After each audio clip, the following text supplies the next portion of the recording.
Quand je suis devenu policier, on fournissait son petit calepin noir.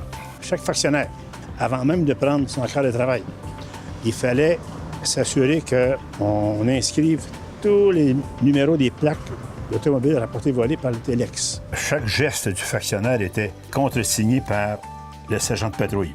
Ma lampe de poche, quand je faisais la faction, originalement noire. Il y avait son arme de service et son bâton. Je pense pas que c'était comme une arme. Évidemment, ça aurait toujours pu servir, là. On promenait la nuit, un petit coup de bâton sur un poteau. Pas de walkie-talkie à l'époque. Même pas de menottes à l'époque. Les seules menottes, c'était dans les voitures de police, il y avait une paire de menottes et dans le panier à salade. En passant, les chauffeurs de taxi ont été des auxiliaires extraordinaires de la police dans les années où moi j'étais en service. Ils savaient qu'on n'avait pas de communication. Quand ils voyaient qu'on avait des problèmes, ils appelaient eux-mêmes la centrale de police à notre place.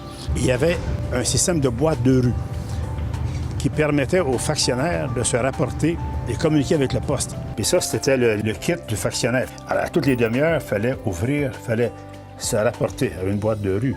On ouvrait cette boîte-là qui renfermait un combiné téléphonique. Ce système-là permettait aussi au poste de police, au cas d'urgence, si vous retracez ou communiquer avec le factionnaire, il y avait une lumière, une cloche et une lumière en haut du poteau. Si c'était la nuit, pour ne pas réveiller les gens, il y avait une lumière clignotante rouge.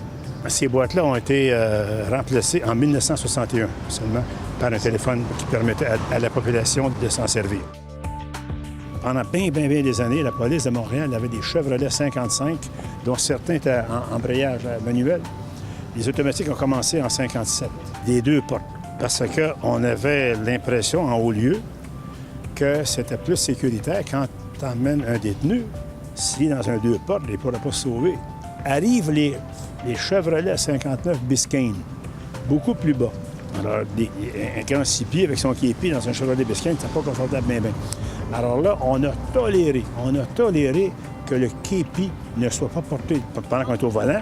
Après ça, c'est tout simplement, c'était permis. Et avec le recul, j'ai l'impression que c'était le début de la fin pour le képi. L'accroissement rapide du nombre de systèmes d'alarme a signifié l'arrêt de mort graduel de patrouille à pied. J'avais 2-3 jours de service. Je me voyais, mon ambulancier, en 1984. Me voilà directeur des télécommunications, avec mandat d'éliminer la flotte d'ambulances et d'assurer son remplacement graduel par urgence santé. Je n'ai jamais été ambulancier, mais j'ai été celui qui en a disposé.